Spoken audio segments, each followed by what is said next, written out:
Good morning. It's July 30, Friday, 5:49 a.m. Welcome to episode 11. Good Friday morning to you, Wawi, and to each and every one of our listeners. We're one more day into this busiest earnings week this quarter, as 50% of the S&P 500 by market cap are scheduled to report earnings this week, including 65% of the tech sector. Speaking of the tech sector, tech giants from Amazon to Google have reported their numbers, and except for Facebook and Amazon, Wall Street loved the results. As we are speaking, Amazon is down approximately 6% pre market. This is Friday, or about $225 per share. Or in technical terms, they're down $110 billion in pre market just because it missed Wall Street estimates. More on this in a little bit. In this episode, we're also going to touch on all tech earnings reports, look at the flow where the money is headed, and the sell off in China, and what experts are saying and doing. Especially, we're going to take a closer look on Kathy Wood's moves, or Kathy Bay, and what the sentiment on the market is. I hope you, our listener, have had a great and productive week this week. This is your host, Mark Yu. And Wawi Santos. Welcome to the Mark Yu and Wawi Show. Good morning, everyone. A disclosure, this show is made for sharing information purposes only and not to be considered investment advice. We record once a week. I and Wawi are both physical therapists here in the USA with the same passion and interest in researching and investing our hard-earned money in the stock market. And hopefully, the show's goal is to share and learn from each other, answer questions, and help form a rational mindset to our fellow listeners and co-workers in the medical field. And for those who are our colleagues, thank you all for your hard work. There's no one else that will walk that patient after hip surgery or cabbage, aside from the nurses and therapists that carry the doctor's orders. We are also available in YouTube, now in Spotify and Google Podcasts. On our previous episode, we discussed the official announcement of the National Bureau of Economic Research that the US is finally out of the recession, the shortest one ever on record. In addition, we tackled Netflix, Chipotle, and Domino's earnings. Further, we played a couple of clips from Wall Street greats, Bill Ackman of Pershing Square, aka Baby Buffett, and Scott Minerd, about their views of the stock market and the economy. More importantly, on the previous episode, we discussed the difference between individual retirement account or IRA and the 401k and the importance on investing in these in order to help you build your nest egg. For those who have missed it, please feel free to go back and listen to it. So, as we proceed, before we head on to our earnings dissection, Wowie, just last night, I saw as I was reviewing some of the earnings report and preparing for today's podcast, around 9:30 p.m., there was a news flash that came in relation to the Philippines. It just said the Philippines is reimposing the lockdown in the capital from August 6th to August 30. So over here, I pulled up a small chart regarding the coronavirus cases. Evidently, for our listeners, briefly, it's like all the cases now are starting to slowly go up on both the United States and the Philippines. So to our fellow kababayans, stay safe out there and take the vaccine. If you're undecided, take the Pfizer vaccine. For me, in my opinion, because that's what I took, and I came out just fine. What did you take as a vaccine, Wowie? I took the Moderna vaccine. Moderna Because, vaccine. Uh-huh. yeah, I took it and I invested in it too. Oh yeah, that's your top portfolio. Couple of episodes ago, Yes. it rewarded you almost triple, right? Yes, I think it's quadruple now. Oh my gosh, Yeah. quadruple. Just hmm imagine $10,000 turned into $40,000. If you've invested $10,000 back in last year, right? While we around November, Around July of last year, July. I believe. Yeah, and That's I bought amazing. it throughout the year.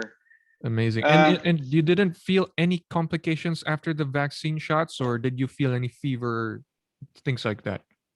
I did on the second shot. I had a mild fever Right. and then some Malay fatigue and body aches and pains.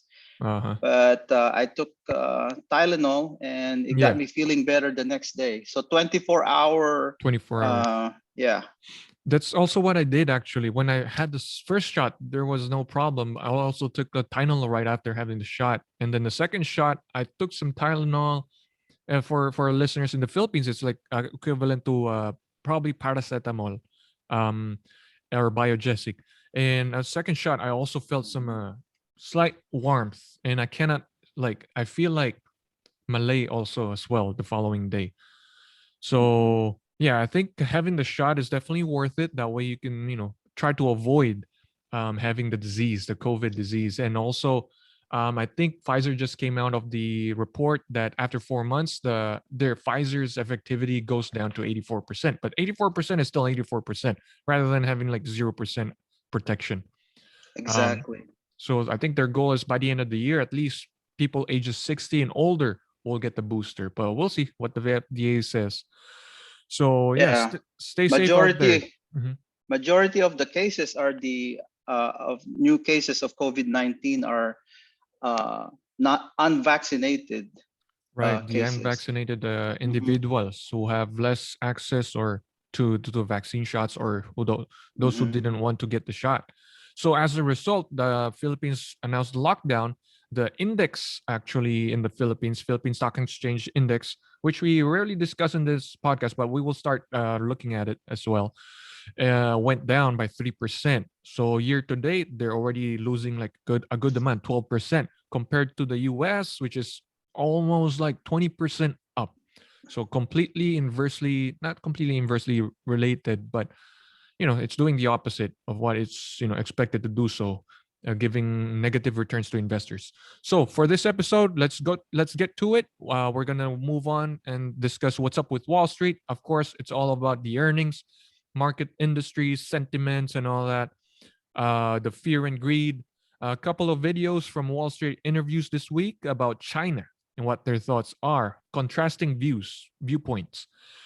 Question of the week and quote of the week by Huawei. So this is the busiest earnings this busiest earnings week this quarter, second quarter, the 3 months that ended in July or June, depending on the company. So we see here Tesla reporting. We see here Apple reporting this week, of Facebook and Amazon just yesterday. And this morning and this Friday, ExxonMobil, the big oil, Exxon and Chevron will be reporting. So on Tesla, interestingly, Tesla reported its first ever $1 billion profit quarter. So Tesla's profit soars to 1.14 billion. It's amazing because they never experienced this before. And as surveys has come out, Tesla Model 3 is still the like best selling EV, dominating American electrical vehicle sales by a good amount. It Hmm. has sold about 296,000 pieces or number of Tesla Model 3, and followed by Model S at 67,000, Model X, and then the Chevy Bolt, which is now experiencing some troubles, burning up, or charging issues, as we recall this week that GM has announced its recall. So yeah, it beat its Tesla beat its Hmm. whole year 2019 deliveries by a good amount, Yeah, almost 20,000. yeah. So congratulations to those holding Tesla stocks. Tesla also brought down their price Uh huh. in for their China Tesla Model 3s by around $2,000. So it's Really, cheaper. really Hmm. in China. Okay, because Hmm. I So go ahead. so I think the cost to buy a new one in China is around 36.5 grand US Whoa. dollars. That's pretty good because here in the US, I saw news yesterday by Reuters that they hiked the price here by $5,000. I guess we have more money to spend More here in the steamy, US. more steamy checks, Huawei.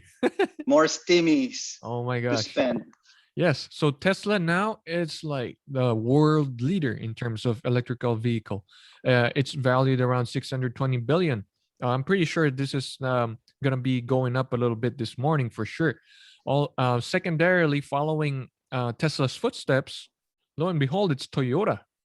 It's not even like just half of what Tesla valuation is, nearly 300 billion. And then China's BYD, almost reaching 100 billion. So Tesla is definitely way up there in terms of valuation. Wall Street loves the stock. Wall Street loves Elon Musk. Yeah, as I said, Tesla just booked a incredible profitable quarter in its history, 1.1 billion. Most of the time, as late as 2019, Tesla hasn't even generated any profits. But this time, they're showing some good signs, good numbers. All about bottom line. So this is Gary Black. He's a managing partner at Future Aegon and is chief investment officer as well in Goldman Sachs. So he has a drawing here in the table. If we can pull it up, all the numbers starting from 2020. This is a forecast to 2030.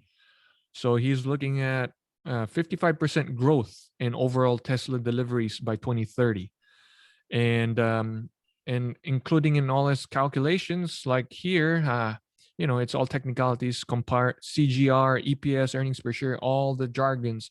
But the bottom line is his price target is $1,100.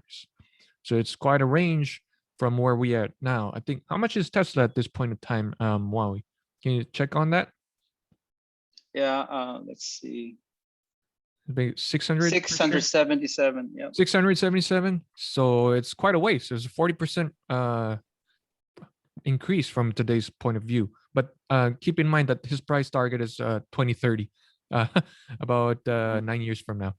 So yeah, charts that matter. So big tech report their earnings. Just look at this: Apple 2.4 trillion, Microsoft 2.2 trillion, Alphabet or Google is 1.8 trillion, Amazon 1.8 trillion. This is down a little bit this morning. It's now at 1.6, down by 110 billion. Facebook at 1 trillion. I mean, these companies, 1 trillion valuations. And next to them, surprisingly, it's Tesla. Tesla is slowly catching up. Berkshire, Warren Buffett's investment tool or conglomerate, has a value of 640 billion. And look, the next company highest in valuation after Berkshire is the worst performing stock this year, according to Bloomberg, Tencent at 607 billion because of the China sell-off. So charts that matter. Here's a incredible chart for our listeners. Don't worry.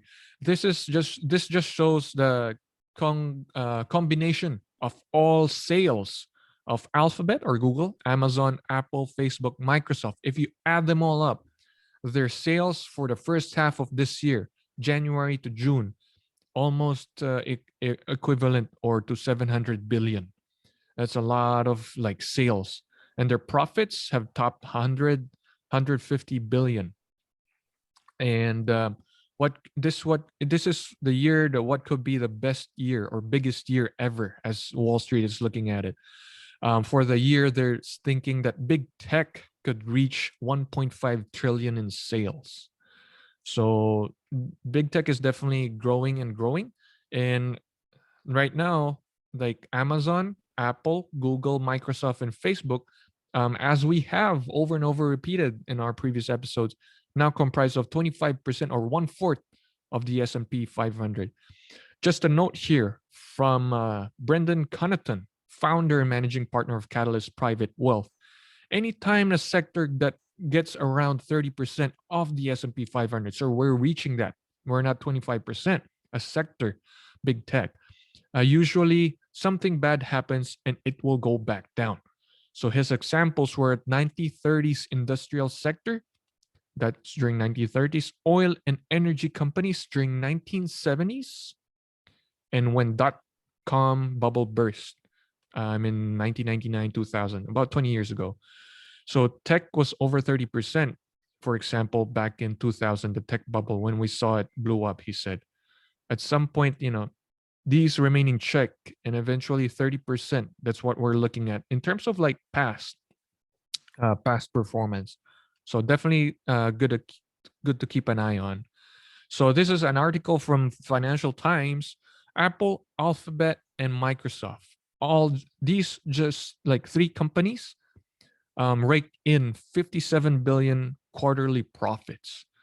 So that's incredible. Like Google delivered more than double, I mean, almost double their profits or their sales at 150 something percent.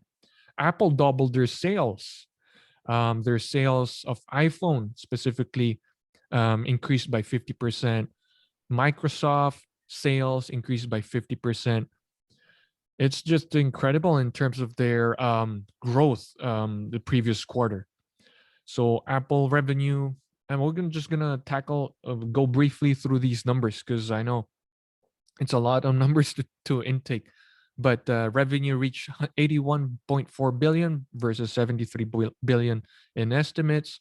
Profits, which we're keen to look at, is 22 billion. This is just in 3 months. The company is able to rake in 22 billion versus estimates of 16 billion. iPhone revenue almost 40 billion compared to 34 estimates. That's for Apple. Microsoft raked in 46 billion. Net income of 16 billion compared to 14 billion estimates. Alphabet or Google raked in 62 billion in sales.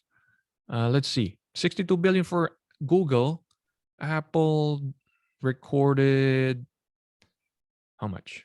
81 billion. So Apple generated more sales still. Profit for Google is 18 billion, while profit at Apple is how much? 22 billion. So I guess Apple is still a more profitable company. And Mm-hmm. what's more interesting is like Apple is selling iPhones, right? Selling iPhones. How can you like, how can you think of people still keep on buying iPhones once every 3 months or it just shows that people still maybe some people going from Android going to Apple. So personally, what are you using, Huawei? Are you using an iPhone or Android? I'm using Google, Google, but Android, yeah, yeah, so it's like having two groups of people, like Apple people, Android people. right. The Uh, iOS. Mm-hmm. mhm. So Apple has a lot of following, and just like you mentioned, Mm, it's it has new users. I mm, believe there's a lot more new users and new adopters of Apple. right. Um, Apple So, is very good for like video editing. uh-huh. My brothers used to do a lot of video editing, and they Right. like Apple because it does not have a lot of bugs. Uh, it's more It, user friendly. user friendly, and less virus. Less virus, yes. That's more important nowadays Mm-hmm. for sure, with lots of hacks going around. So, just in brief summary, those three that we just discussed, Microsoft, Google, and Apple, excuse me, now are valued around $6.4 trillion. According to Financial Times, the three brought in after tax a profit of almost $5 billion a week in 3 months. That's like a lot of money coming in, flowing in. Apple just recorded its biggest this quarter, biggest spring quarter profit, the 20 something billion in 45 in its 45-year history. The Mm-hmm. iPhone maker is on pace for its best year ever with a projected profit of $86 billion, 51% higher than 2020 COVID lockdown. So like you said, Huawei users, paid subscribers are slowly increasing. Well, not slowly, as I would say. They just added 150 million paid Mm-hmm. subscribers. I mean, how can you beat that? Apple chief executive Tim Cook said, this quarter saw a growing sense of optimism from consumers in the United States and around the world, driving renewed hope for a better future and for all that innovation can make possible. But as the last 18 months have demonstrated many times before, progress made is not progress guaranteed. Well, smart words from the chief executive officer, definitely not stoking up the incredible exuberance that the market is showing. So this is a Mm-hmm. chart pulled up from chart of the day Statista. Don't worry for our listeners, we'll discuss this. So like I said, iPhone for Apple, iPhone sales grew by $13 billion or 50%. Services grew 30%. Wearables like the AirPods alone, I mean, AirPods, homes, and accessories grew 36% or nearly 3 billion. I mean, selling AirPods, $3 billion. I think Selling, that's their. Uh, Mhm.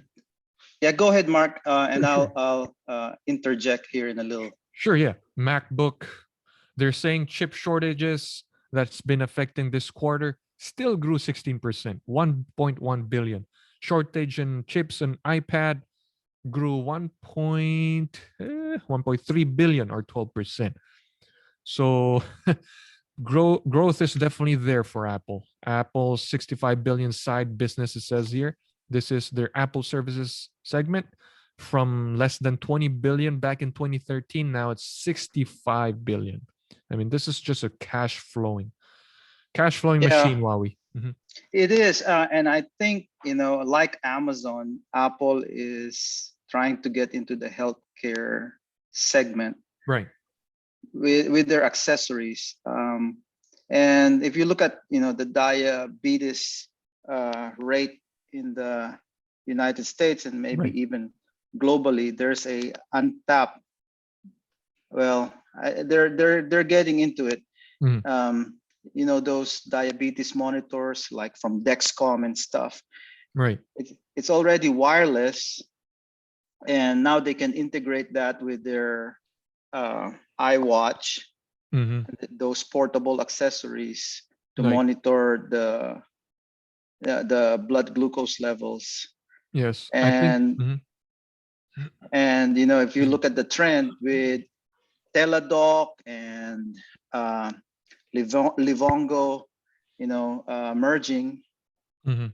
you're gonna see more of this, tech accessories monitoring different health parameters, Right. glucose levels, activity levels, sleep levels, and So it's stuff. much more than what we're looking at currently. Because currently I'm thinking just about AirPods, whereas people just easily drop them and then buy. How much is one? A pair, $200. That's a lot of money.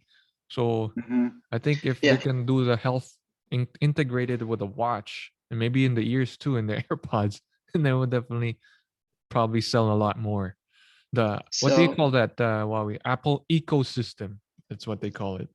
yes, yes, and Amazon is also building its own Right. ecosystem here. So I think the financials, the revenue estimates for Apple Mhm. of another 14 billion plus Yes. next year is probably a conservative estimate. It could be, yes. Now that Hmm. we're looking at the what they just performed in the past 3 months. So yeah, going on to our next big tech, Google. I have only one chart for Google. This is it. Websites with most visits in May 2021. It's Google. So the top three, Google, and then for 91 billion visits, google.com. 35 billion. The next website that's most visited is YouTube, followed by Facebook at 22 billion. So Google itself just recorded its record highs profit in terms of profitability. The company recorded 61% rise in 61.6% rise in profits to 62 billion, well above Wall Street estimates, 6 billion more than what Wall Street was estimating. Incredible profit. Um, so they definitely beat the expectations. And what's popping up here is like their YouTube segment, which is like, not unheard of, but they they definitely have reached incredible heights with their YouTube. Because for the quarter alone, this 3 months, YouTube revenue jumped 84%, nearly doubled to $7 billion, which is interestingly nearly as much as Netflix. So right now, Google's YouTube segment alone is like almost similar to Netflix in terms of quarterly performance. Ruth Porat, which is the CFO of Google, I listened to her the other day. This is a quote from her. She said that Google has benefited from this quarter from elevated consumer online activity and broad based strength in advertiser spend. And we believe it is still too early to forecast the longer term trends as markets reopen, especially given the recent increase in COVID cases globally. So a little bit of what do you call this? Conservative approach, Huawei, in terms of like Google's near term and long term. I don't think Ruth Porat is in a fan is in the base of like projecting estimates. Mhm. Well, Google is getting into financials, just like Mhm. Yahoo has the Yahoo Finance Ah, segment. So yes. now with companies like Plaid allowing customers to integrate all their bank statements,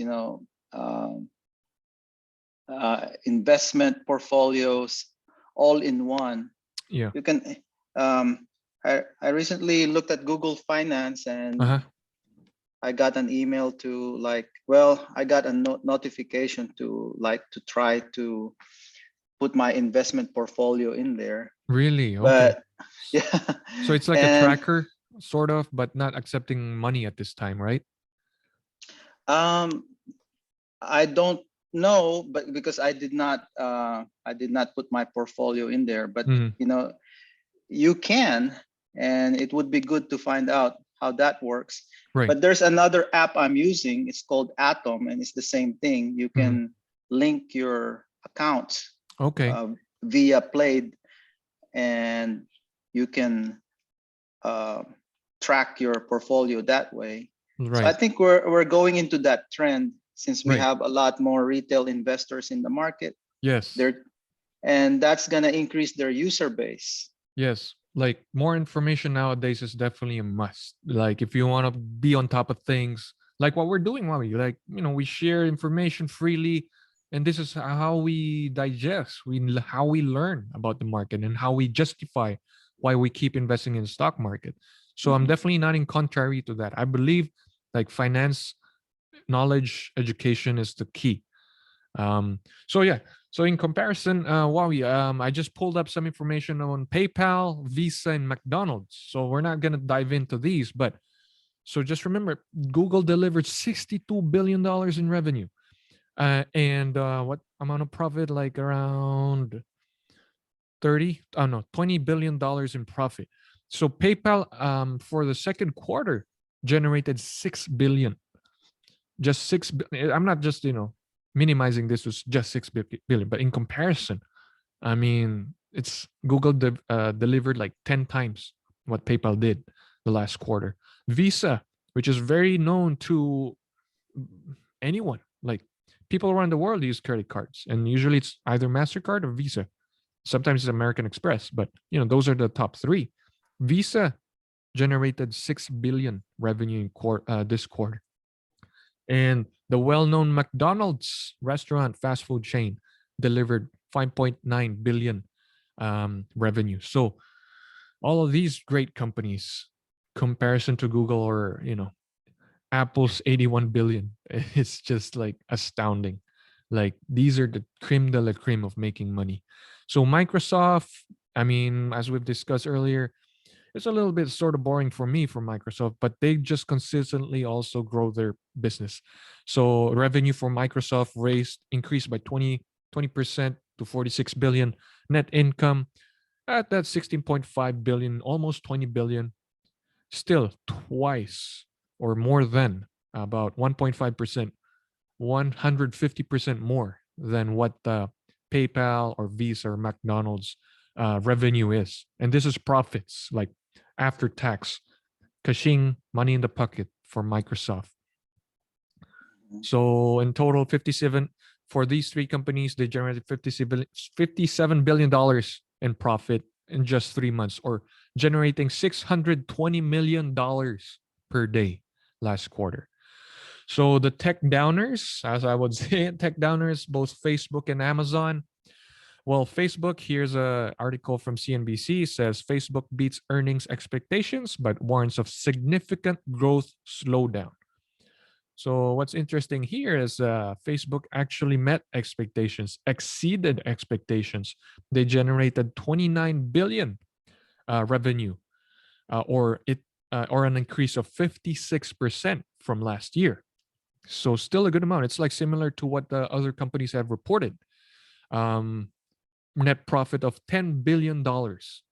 So 10 billion is still larger than what we have just discussed, the well-known companies. And CFO, these are the people that I like to listen to, chief financial officer, because they're the ones looking at the money closely. CFO David Weiner said, or Weiner, I'm not sure how to pronounce it. Earnings released that the company expects year-over-year revenue growth to slow significantly through the end of the year, um, as he had warned. This is because using a comparison to the previous COVID related lockdowns or slowdowns last year. So, meaning like slowdown last year gave them a little bit of a lower jump point, as is true for the rest of the tech companies. So, they're looking at the slowdown in the second of the year.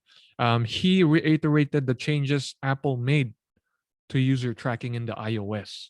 So, in contrast to Google, they didn't much highlight on the iOS changes because I know Huawei, I think Wapple, Apple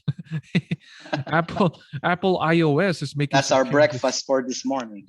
Waffle.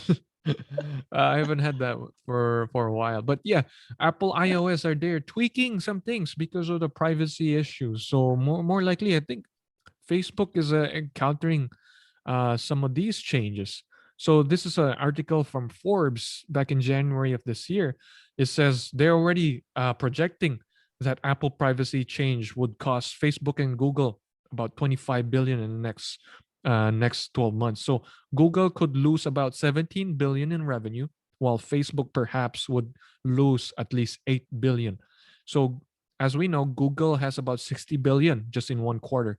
So 17 billion is a good amount for any company. It could send a company, ordinary S&P 500 company, to bankruptcy if they lose that amount. And Facebook will be losing a good amount too. So this is quite a hit. So CFO of Facebook is definitely transparent about this, that it's going to affect them. But user count for Facebook, which we closely look at as well, increased by 7% from last year to 2.9 billion users. So daily active users are now around 1.9 billion.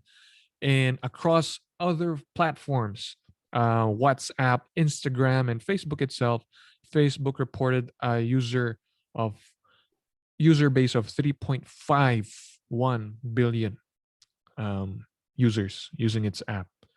So that's just incredible headcount. So Amazon, the one that's suffering a downtrend this morning, down about 110 billion as we're speaking, because of it failed, quote unquote, to meet Wall Street estimates. Here's a chart here by Statista again. For our listeners, it just shows that if you had invested in Amazon's IPO and just hodl or to the moon back in 1997 when it started listed, $1,000 invested in Amazon back in IPO 1997 had grown at least 38% per year, and it's now worth $2.34 million. $1,000 1997. And until July 2nd, if you held that $1,000, the beauty, the magic of hodling or investing for the long term, that $1,000 is now $2.34 million. So that's just incredible in terms of like long-term investing. So Amazon recorded its third $100 billion quarter in a row, but still misses expectation. And Wall Street is punishing it right now as we speak. Um, I mean, it's like dropping like a hot potato. So it also just recorded its Prime subscribers to breach the 150 million mark for the first time. Now it's 153 million. So US population, Huawei, I think it's around 260, right? 260 million.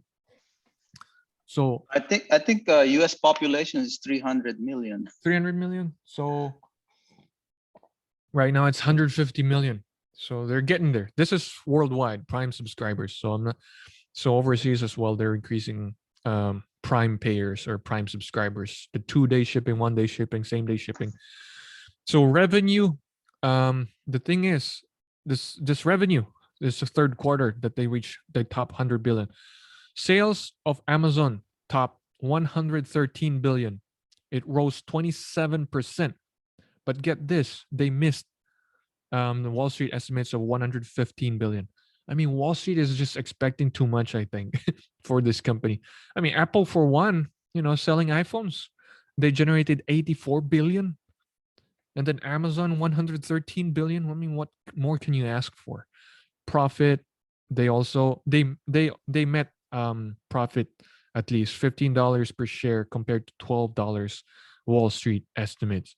What the downside is, they didn't meet the expectation of revenue, and also they also said that their revenue for the next 3 months would be somewhere between 106 billion to 112 billion, still over 100 billion, the fourth consecutive straight, or what it'll turn out to be by September, between those numbers. But Wall Street is expecting more.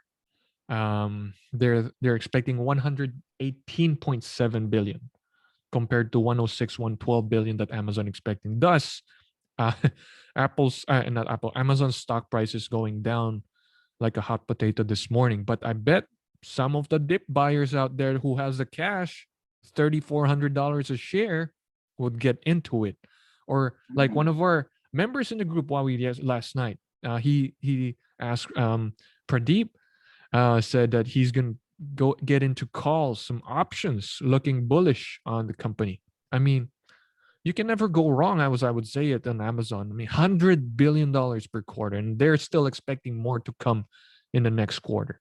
I think these dips are just short term. AWS, yes, you've discussed in our earlier episodes, episode 4 or 5, which is the profit generating part of Amazon. The sales in the AWS segment jumped 37% to 15 billion, nearly double of in comparison to PayPal or McDonald's or what, 15 billion in just 3 months. Yeah, I think we haven't touched the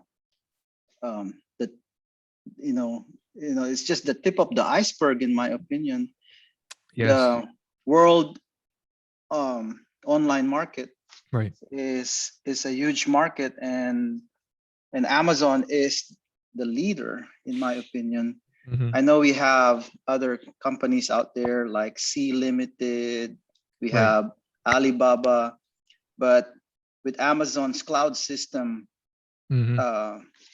embedded globally, Yes. I think Amazon is a leader when it comes to Mhm. online Web retail service, yes. market. Yeah. Online retail And market as well and as web services. Yeah. right, exactly. I agree with you. I think Amazon leads the way, and then followed closely by Google and Microsoft with their Microsoft Azure and Google's cloud services. So according to CFO, which I would personally like to listen to their quotes for the quarter. So Google's listening, trying to pull up some search right. Sorry about that. So Amazon CFO said that we're starting to lap that, probably the quarter, and that's why you see some of the growth rate coming down. Our customers are safe and healthy and ordering from us, and we know that there'll be more vacations or be more mobility. There'll be things that probably people shied away from last year, and that's all good. But it does tend to lead them to do other things besides shop. So we're just adjusting our run rates, probably quote unquote, for the growth rates in the next period, in the period that we see that happening. So yeah, not so optimistic as Wall Street would like, but I mean, companies generating 100+ billion in sales. What more can you ask for? And now we're looking at some valuation. This is the S&P 500 PE ratio from the website multiple.com. Right now we're at 34 times earnings. So quite a leap from our average of 16 times in the past 100 years. So that's quite a leap. We're definitely getting richer and richer in terms of valuation just by looking at that. A simple individual, that's my point bringing that out, is like, without digging more into what's behind the numbers, you can easily assume like, oh, the market is too high. But Looking at this closely, this is information provided by FactSet. They're like well known in Wall Street for their projections. It's also their very informative reporting. So this is the forward price to earnings ratio. So this is the price today over the earnings on the next 12 months. So the current one is around 26%, 26 times earnings, the forward earnings of the market as a whole. So looking at it by multiple and the multiple website, it said 31. This is a trailing 12 months earnings. But if you're going to look down the road, what's up ahead in 12 months, it's actually not that pricey. From 31, it goes down to 26 earnings. And if you're going to look at the FANG, which is everybody's favorite nowadays, Facebook, Amazon, Apple, Netflix, Google, Microsoft, if you join them all together, their price to earnings for the next 12 months is 21%. So, I mean, 21 times. That's not bad. 21 times for the next 12 months altogether, if you combine them. And if you exclude them, you remove all these growth stocks, S&P 500 price to earnings drops to 19 times. So I think overall, I think this is a good sign that the markets are yet to be fully priced in. Correct me if I'm wrong. This is my thoughts on this, Huawei. And also the profitability, the profit margin provided by the FactSet, they're expecting profit margin of 12.4% this quarter, which tops the rest of the, like, for the past at least 5 years. We're in the most profitable era. I think this is the best of best times in terms of profitability. And if you're going to take a closer look per sector, well, real estate is the most profitable one, interestingly. I don't have any exposures to real estate. Do you have any, Huawei? We might need to No, start digging in here. except for my home, I don't have any exposure to any Yeah. real estate investment nor rentals. Yeah, I was like thinking, oh, this is the real estate sector in the stock market. Like, what are the real estate? There's a probably Invitation Homes. I wouldn't say Blackstone, although Blackstone has exposure. Blackstone spun off Invitation Homes, if I'm correct. And then there are other stuff, Realty Income, Simon Property. I mean, these are retail. They're expecting more from them, I guess. But this is not investment advice. Take a close. We need to take a deeper dive with the real estate sector, Huawei. But yeah, coming close to it. For this is comparison to the 5-year average. So we're looking at the long term here. Infotech, which is Google, Amazon, Facebook, over and over. They're expected to generate 23.4% profit margin. They're about to keep almost a quarter of $1 in terms of sales. A quarter of $1. That's a lot of profit, at least, compared to their average 20%. So a little bit of jump in that. Financials, which are the banks, a little more profitable this year and this quarter, obviously 20%. So what am I getting here? I'm just seeing like the S&P 500. If you look at it like generally on a broader scape, you will be like intimidated. Ah, it's too high. But it looks like, aside from being too technical, I think with the earnings that are still being generated and heeding to CFO warnings that there'll be a little bit of slowdown for sure, that they're still gonna grow. FactSet as well also said that for this year, 2021, they're projecting earnings growth, the S&P 500 as a whole, to grow about 38.9%, highest growth ever for their profits. So a lot of companies, top 500 companies, are growing a lot. Their profitability, excuse me. And for next year, FactSet is saying that earnings don't grow forever, so they'll still grow next year, 2022, but they're projecting now a 10% growth in earnings. So that's quite a drop from 39%, but still 10% is 10%. Valuation, Forward valuation, as we've talked about, is 21 times forward price to earnings. So forward price to earnings. So aside from being technical, as I would see it, like 21 times earnings. This is also what I've read in one of Benjamin Graham's book. Like whatever the price earnings multiple is, if you don't want to get into technicalities, it's like the number of years to wait before your investment brings you some returns.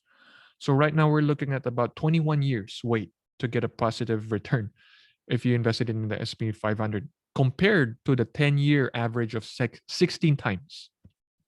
So a little bit on a higher side there, definitely, but not a whole lot if you looked at, the details, the earnings growth, and if you balance that out. Yeah, my thought process on this is like earnings is like outperform widely amazing outperformance by these large tech companies, and it's even harder to get bearish at this point in time, which we're gonna take a closer look in the sentiments of like people in the stock market, investing in the stock market. What about you, Wawi? What do you think about the market? Are you bullish or bearish in terms of like recent reports?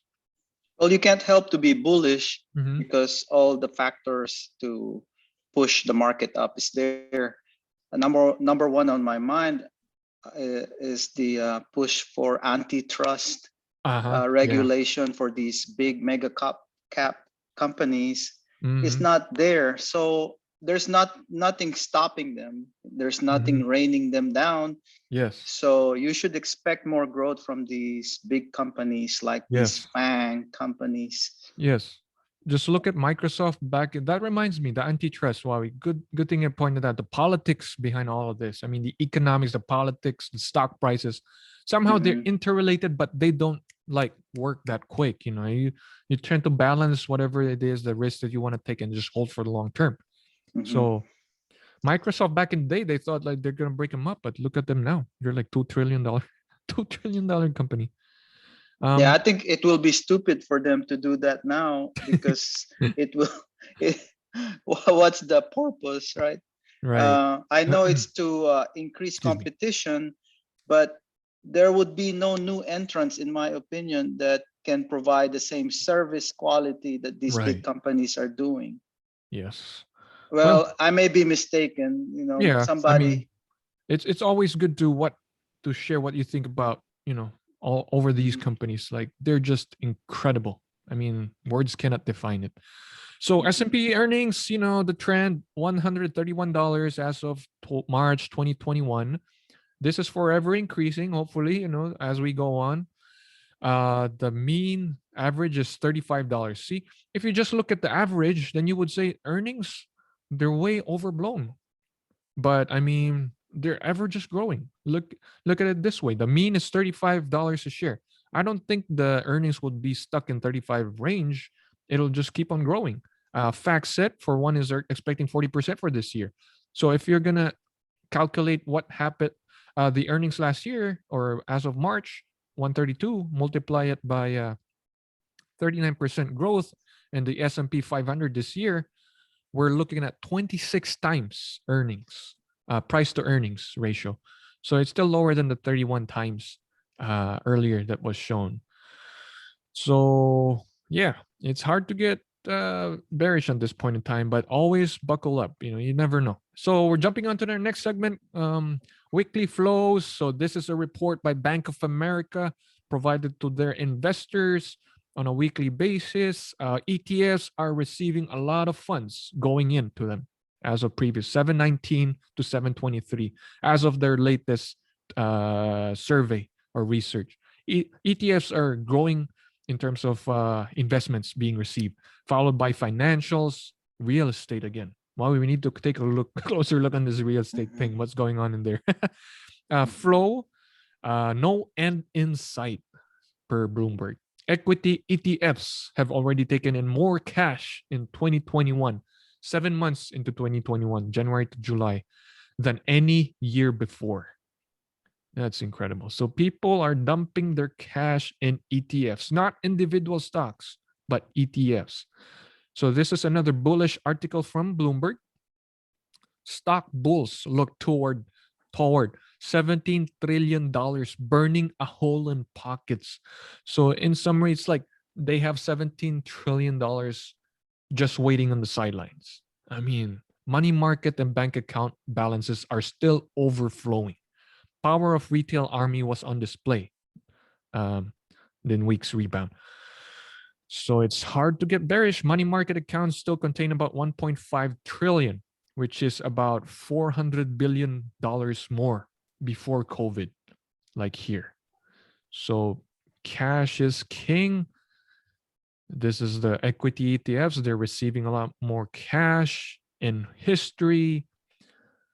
So lots of cash in the sidelines. This is a chart, another chart from Bloomberg that I would like to share for our listeners. It's like, in contrast, strong over weak balance sheet companies in the US. So strong balance sheet, those companies like we have just mentioned, cash rich, big tech companies, have now slowly outperformed those companies that have little or no cash at all. So bias is going in to the big tech again. Investors, this is another article, but this time this is from Reuters. It says here an analysis. Investors look to near 2 trillion corporate cash hoard to buoy stocks. So this is corporate cash this time. So this is different from the cash sitting in the sidelines there. So this is US companies holding cash. They have a mounting cash pile, eager to be provided as buybacks or dividends to their business. I mean, for me, what do you think about me? I think for me, companies need to start investing more. But I mean, where are they going to invest? I mean, Apple has like 100 billion cash. Google has 100 something billion, 120. Just throwing out numbers, crazy numbers out there.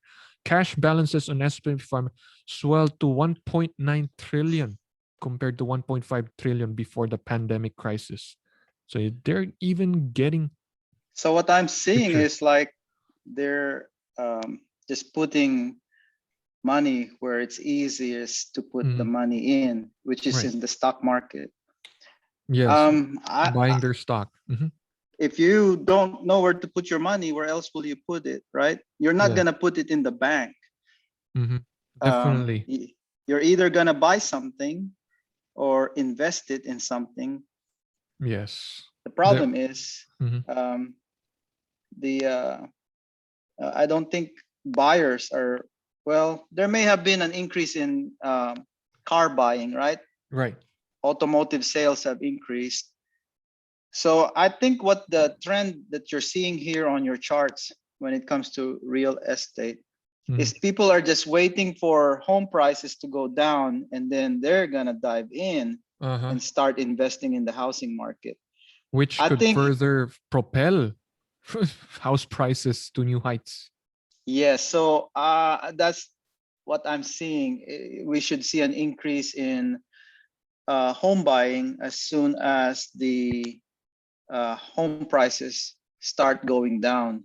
Right. Oh, and talk about home buying, about real estate, Huawei. I think the administration said that they're gonna be allowing the moratorium to end this Saturday.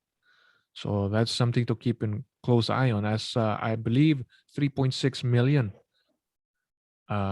people here in the US are facing evictions in over the next 2 months, according to a survey. So definitely Mhm. something to weigh in terms of real estate. But yeah, it says I here. think Mhm. Go I ahead. think renters should look into some programs there that will help them. There's some government programs there to Mhm. help them uh,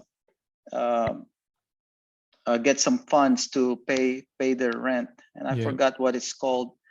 So Like home there's still some, assistance.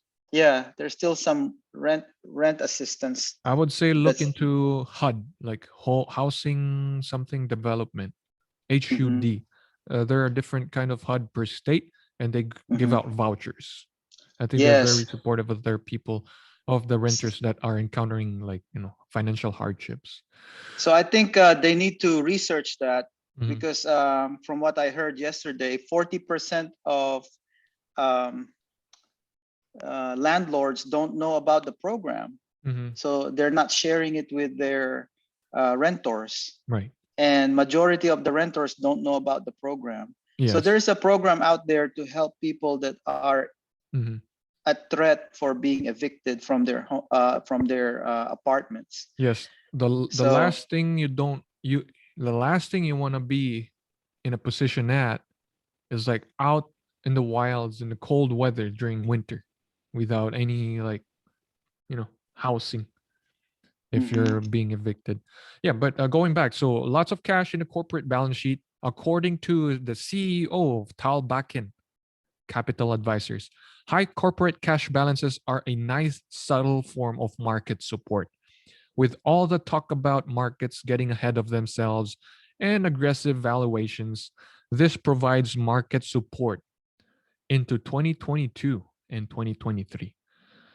So this is a good positive insight in terms of being having a market support in the following years. So Well, let me interject. yeah. Going back to the rental assistance, looks Mhm. like I just googled it. Looks like you can get an application for emergency rental assistance from the consumerfinance.gov website. Consumerfinance.gov. Okay. You'll find some information there. Right. Well, I think this is very helpful for our listeners who are encountering this type of pending eviction um, Mhm. issue. But yeah, so now we're jumping on the sentiment. Cryptocurrency, Wowie, Bitcoin, fear, and greed. So last week, we were at extreme fear. Now we're at neutral, 53%.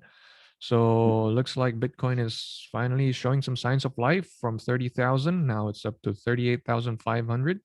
Whoever bought the dip last week, congrats to you. Definitely not me. How about you, Wabi? Did you get Not into me either. Not me either. I'm just hodling. You know, 38,000? That's like a down payment for a duplex or something. Yeah, that's a lot of money. Although you can buy portions of it, but I haven't experienced that. I haven't done that in my investing um, experience. So next, the stock market fear and greed index. So in contrast to cryptos, fear and greed in the stock market, we're still at fear. Compared to 1 week ago, we were extreme fear last week at 25%. Now we're at 30. So a little bit of optimism, but still a downtrend in terms of fear and greed over time. Excuse me. So the markets for the year, S&P 500 is nearly up 20%, Nasdaq up 19%, Dow Jones, which is like the reopening place, a little bit lagging but still up 16%. The volatility index is up 12% in the past week, so which is interesting. Even though the market is going up and up, there's definitely some volatility out there. Maybe during the day itself, and then the market just recovers. Oh, like for example, while we were like listening to Jay Powell's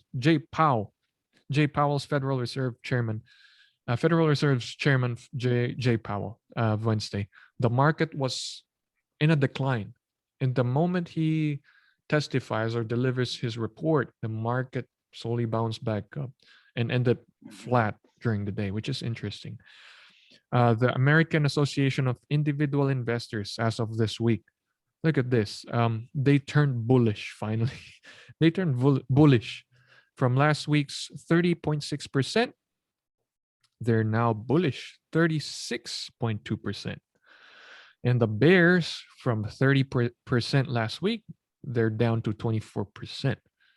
So there's a slight increase in terms of being optimistic in this market, in terms of the American Association of Individual Investors. So definitely, I'm guilty of being bullish in this market. How about you, Awi? I still remain bullish in the market. Yeah. Mhm.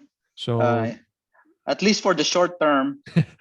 for a short term, definitely, and the long term for me, I mean, I feel like it's still promising. So we're close to the end of our listeners. For those who are still with us, we appreciate you, each and every one of you. Please hit the subscribe and like buttons if you're listening and liking the topics that we're discussing. So yeah, according to this article, we need to thank the day traders in Reddit because of the buying the dip sentiment. Every time the market goes down, retail traders buy in. So this is on the 19th last week. People were panicking, some were selling. In contrast, retail investors were net purchasing or net buying during this time. So thank you to those guys, and thank you for those people who are staying long in the market, regardless what the sentiment is. So for this week so far, energy, basic materials, and utilities are the leading sectors that are like outperforming. Oil, interestingly. So we're gonna see more of that this afternoon when Exxon and Chevron, the big oil, reports their Mhm. earnings for the quarter. So on our weekly clips, this is an interview with one of the more widely or about more known analysts in China, one of the Bank of America analysts in an interview here in Bloomberg. It has reached at least 16,000 views. It was published last week, and here we are to listen to his insights. This will take about a minute. Let's play it. The whole sell-off we've seen in Chinese tech, is this now a buying opportunity? Well, our next guest says, think again. Investors have had a long and profitable engagement with Chinese growth stocks. The recent correction could lure them back to buying the dip, but they are banking on the old, easier regulatory environment returning, an erroneous assumption in our view. So, come on, AJ. Absolutely. We had to set it up for you perfectly. Exactly. I wanted to set it up for you. Ajay Kapoor, we should mention here as well, from Global EM Strategy Head for APAC at Bank of America. Great to see you guys again. Yeah, look, I've been very bullish on Asia and just equities in general for over a year. I've been bullish on China for almost 4 years, but last December we downgraded from overweight to a neutral. And my concerns were, hey, the credit cycle there is turning down. The regulatory environment is turning aggressive and unhelpful to equity holders. And I believe that is going to continue because a lot of our clients feel that this is a buying opportunity. These stocks are down 30-40% from their peak. Cheap for a reason, right? Well, I don't think they're cheap at all. Okay. That's the key point. On our valuation models, Chinese growth stocks are about 60 to 70% overvalued. So he's still thinking, Huawei, that the Chinese stocks, even after dropping this big amount, like we'll see in a later chart, they lost about $1 trillion now, a size of Facebook. Like Facebook value entirely wiped out. But he still thinks that it's still 60 to 70% overvalued. So this is the guy that's definitely bearish, like not thinking positively about investing in China. And so this is a clip from another interview. This has garnered a lot less views, almost 3,000 views. But he shares a contrasting view on the Chinese market. Let's get to it. It's a continuation of what's been incremental moves, but this past 7 days has been monumental. Did you participate in the outflow? Have you taken money out of China, or was it just too late? No, we didn't take money out of China, and no, we don't think it's too late or too early to be thinking about it. Look, China is a $14.7 trillion economy. It's growing at 2.3% year on year when you look at the GDP numbers. Valuations are reasonable, with forward PEs at times 12, and it's essentially now back in positive territory after this morning. So we are marginally overweight Chinese equities at the moment, despite Beijing's regulatory crackdown. We see that as short-term in nature. There's been some changes in the senior government positions, and they're making changes. And they've really focused on a whole range of sectors, particularly technology, as you've already highlighted, but real estate was hit hard, and the education sector in particular was hit hard too. But we see it as short-term, and remember, China's way ahead of the rest of the developed countries in this world in terms of bringing the COVID-19 pandemic under control. It's largely avoided all the follow-on waves. The currency markets have been reasonably stable. You see yuan strength at around 6.5. We're more inclined to see inflows rather than outflows, medium to longer term. But we are cautious short term without a doubt. Obviously, the heightened regulation is a concern that we have to stay focused on. The stronger yuan obviously has an impact. And of course, well, he's getting more into technicalities, but Huawei, he's like, this what we're experiencing right now is short term. So definitely you keep an eye on it. but he's still You have thinking that it has more growth down ahead. two different point of views there. Definitely, yes. One is saying that the Chinese companies are still overvalued, and one is saying that it's a bargain to get in right now. I think it's a bargain. A little bit cheaper to get into Chinese stocks. We don't know how much the government of China is gonna rein in all these tech companies, how long they will do it. So I'm gonna watch on the sidelines. Yes. And I already have some exposure to the Chinese market via Bilibili and API Agora. So I see both of those go down recently. Right. So I'll stay on the sidelines and kind of see what the Chinese government is doing. So Right. this is the difference between the US market versus the Chinese market, Yes. where you see that the Chinese government has a powerful hold on these companies. Exactly. Like they do what they want to do. Like no mercy, whatever the capital structure is, free market or not. But yeah, Mhm. what's interesting, like this morning, I also saw that the US SEC, the newsflash, is like holding or halting any IPOs by Chinese companies here in the US. So that's something to keep a close eye on. And this lady here, most famously for her arc and futuristic forecasts, like very optimistic view of the future, Kathy Mhm. Wood, she sold almost all of her Chinese tech stocks, including Tencent, whatever, JD.com, all of that. She cleared almost all of them, except for one, I think, from all ARK investment portfolios. So yeah, she sold from JD.com, Tencent, KE, all but a small stake in KE Holdings.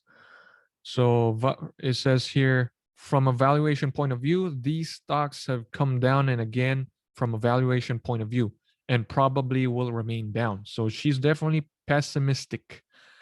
For the past month, like, 10 cent alone lost 25% since July 1st.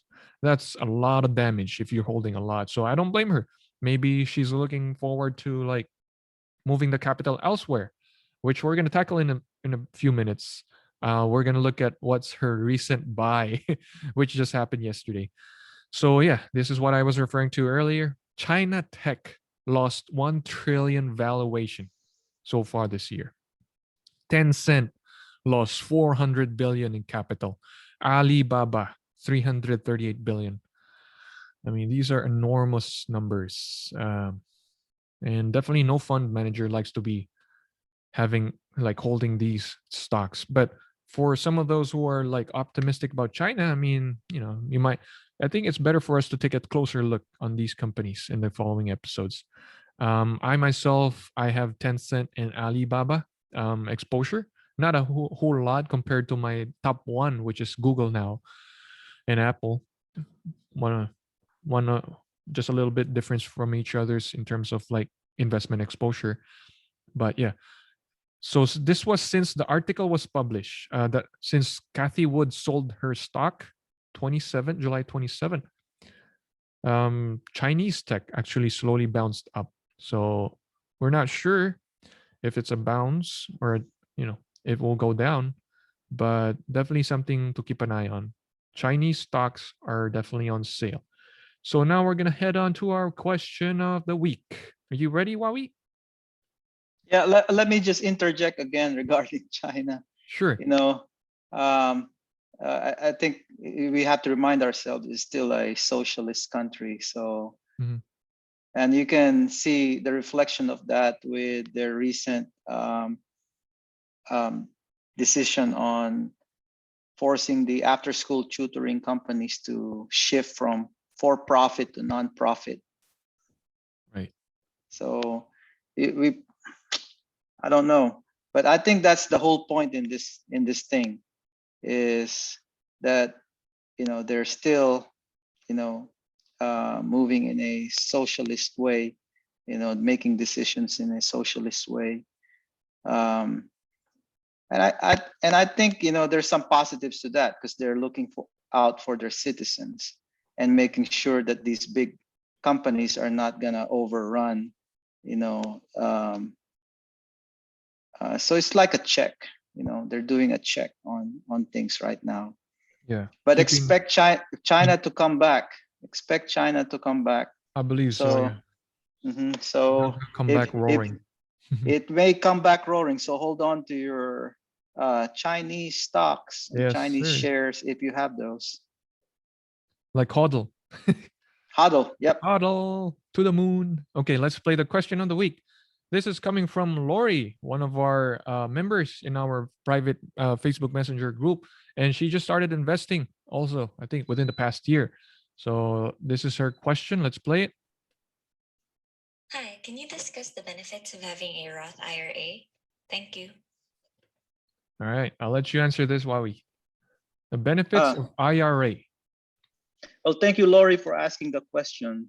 So it's about Roth IRA. Did I hear it correctly? I think in general, IRA. Oh, okay. Well, it's just like getting your investment priorities organized. So if you're keeping money in the bank, you do that, you have a checking account. It helps you pay your bills. You invest in an individual retirement account or an IRA. So to provide for your retirement. So that's one purpose of that is mainly for the future. So you're saving for the future. Right. Is what you're doing. So yeah, in my thoughts, like Roth IRA is definitely a plus. Like you're investing, because if it's a Roth IRA, then the tax will be taken out, like what we discussed previously in our previous episode. So by the time that you need it, by 59 and a half years old, and you need it, you can get the money from there and receive the entire amount, including the growth. And also, I think while some of the employers are matching Roth IRA as well. You just have to ask HR. So I think it's one way of IRA, like what we discussed previously. You can actually guide where the money is being invested in, if specific stock or what, compared to 401k. The only thing is, like, you have only a limit of $7,000 of funding per year. Yes, and that's why I'm saying, and Mhm. I'm agreeing with Stephen, our previous guest, who talked about index investing, Right. that it's good to maximize your Roth IRA because it's it's tax free. Tax free, yes, definitely. Yeah, it's tax free. So take advantage of that, and don't forget you can invest in individual stocks if you're Yes. if you're doing your homework. Mhm. Aside from investing in index Right. funds. So you can do that on your Roth IRA. Mhm. And if you have the capacity, you can also have a separate portfolio Right. like I do, which is an individual IRA. IRA, yes. Yeah, that you can put more money into Right. versus the 7,000 that you're allowed into a Roth IRA. Yes. And that's excluding Every the year. employer match. Yeah. So if the employer matches you for a certain amount, then you're lucky, and you're going to be Yes. multiplying right away your money, 5% or whichever. That's 3% return. So take Post-tax. advantage of those opportunities. Yeah, it's a good thing to prepare. So last part of our discussion for the week, Robinhood finally went to the stock market, and they're making history. Wowie. Robinhood posted the worst debut session ever by a US IPO of its size, down 8% upon listing. So nothing to be proud of, but they're already up there. At least they're listed in the stock market. People get to buy Robinhood stock now. Did they offer their IPO shares to their users I think before so, they yeah. went? Okay, 30%, 35%. Congratulations to those users that bought in. Yes. I think Robinhood is still a young company. Yeah. Let's wait and see what they're gonna do, to innovate. So Yep. innovation is the key. They still have, for me, still have ways to go. Yeah. To those people Good. who lost their money back in January. It's good to be in the hood. Right. And talking about Kathy Wood, according to a recent filing as of yesterday, she purchased almost 1.3 million shares of Robinhood yesterday for a total of 45 million based on the closing price.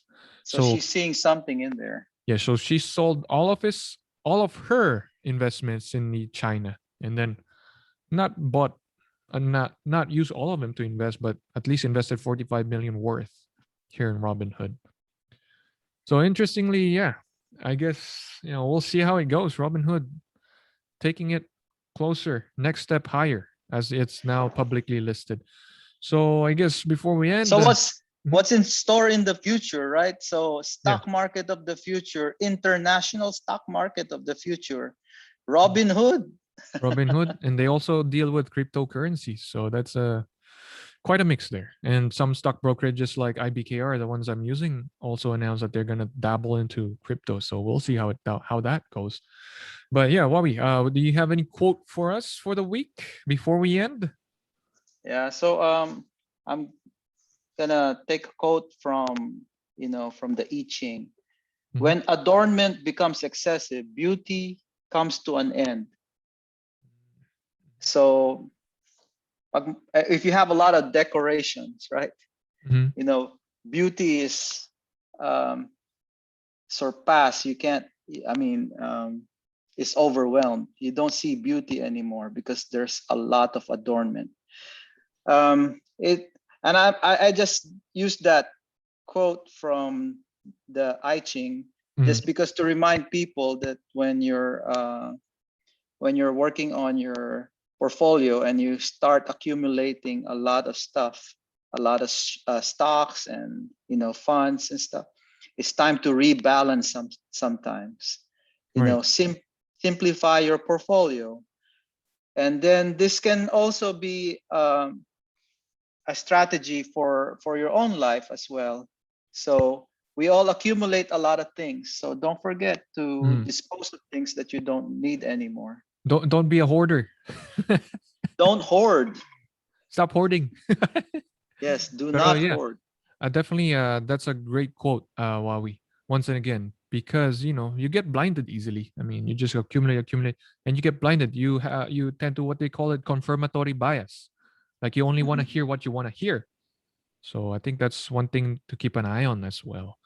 So yeah, I truly appreciate you, Wawi, coming in today, and I appreciate you, Lori, for sending in your voice clip all the way Yes, from thank you, Lori. Livingston, Texas. I think that's somewhere near Houston, northeast of Houston. I'm not sure, but geographically I'm challenged. So, but for next week, I'm thinking, Wawi, we need to take a closer look on what Kathy Wood's dumping in China, like maybe Alibaba and Tencent. Who knows? Maybe there's diamonds amid the pile over over there. And yeah, listeners, that does it for this episode of Mark You and Wawi Show. Send your questions, or if you just want to say hi, send us an email, markyouandwawishow@gmail.com, or tweet me, send me a message at Twitter, marku_DPT. Remember, build that emergency savings and invest the rest for an abundant retirement. Again, this is Mark Yu signing out. And Wawi Santos signing out. Don't forget to subscribe. Thank you, guys.